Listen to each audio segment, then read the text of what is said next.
Presiden Prabowo Subianto ternyata sudah menandatangani Undang-Undang TNI hasil revisi sebelum Lebaran Idul Fitri 2025. Hal ini diungkapkan Menteri Sekretaris Negara, Mensesnek, Prasetyo Hadi, Kamis, 17 April 2025. Namun draft resmi UU TNI tersebut tak ditemukan di laman resmi Jaringan Dokumentasi dan Informasi Hukum, JIH, DPR pada Jumat, 18 April 2025.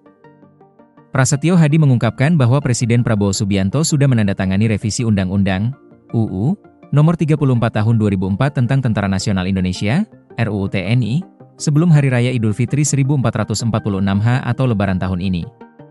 Diketahui, RUU TNI sudah disahkan menjadi undang-undang oleh Dewan Perwakilan Rakyat (DPR) dalam rapat paripurna DPR ke-15 masa persidangan 2 tahun sidang 2024 hingga 2025. Pada Kamis, 20 Maret 2025. Sudah, sebelum Lebaran, kata Prasetyo kepada wartawan, Kamis, 17 April 2025. Prasetyo menyampaikan bahwa RUU TNI itu diteken sekitar tanggal 27 atau 28 Maret 2025. Namun, untuk lebih pastinya, ia akan mengecek tanggalnya lebih dahulu. Pertanyaan saat ini, di mana draft resmi UU TNI yang sudah diteken oleh Prabowo?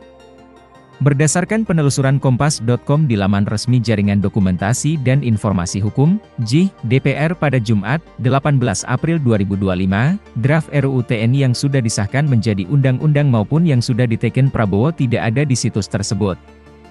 Jika memilih, undang-undang yang diundangkan pada 2025, hanya terdapat 2 UU, yakni Undang-Undang Nomor 1 Tahun 2025 tentang Badan Usaha Milik Negara, BUMN, dan Undang-Undang Nomor 2 Tahun 2025 tentang Pertambangan Mineral dan Batu Bara, Minerba. Draft resmi RUU TNI yang sudah ditandatangani Prabowo juga tak nampak di laman resmi JIH Kementerian Sekretariat Negara, Kemensetnek. Pasal paling disorot dalam UU TNI perubahan yang paling menjadi sorotan dalam RUU TNI adalah perubahan pasal 47 terkait jabatan TNI aktif di Kementerian, Lembaga Sipil.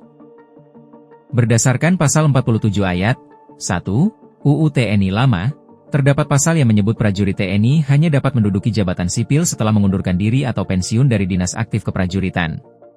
Namun dalam UU TNI baru, poin itu diubah sehingga TNI aktif dapat menjabat di 14 kementerian dan lembaga. Kementerian lembaga yang dimaksud adalah kementerian lembaga yang membidangi koordinator bidang politik dan keamanan negara, pertahanan negara termasuk Dewan Pertahanan Nasional, Kesekretariatan Negara yang menangani urusan Kesekretariatan Presiden dan Kesekretariatan Militer Presiden, Intelijen Negara, Siber dan atau Sandi Negara.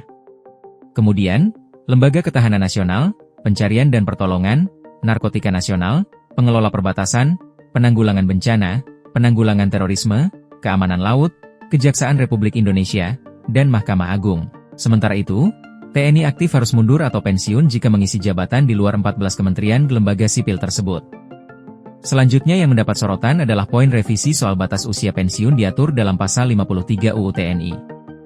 Pada UU TNI lama, batas usia pensiun TNI bagi perwira paling lama 58 tahun, sedangkan batas usia pensiun bagi bintara dan tamtama adalah 53 tahun.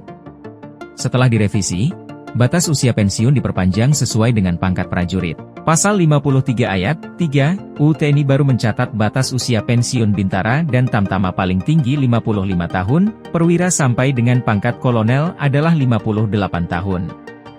Kemudian, perwira tinggi bintang 1 adalah 60 tahun, perwira tinggi bintang 2 paling tinggi 61 tahun, dan perwira tinggi bintang 3 adalah 62 tahun.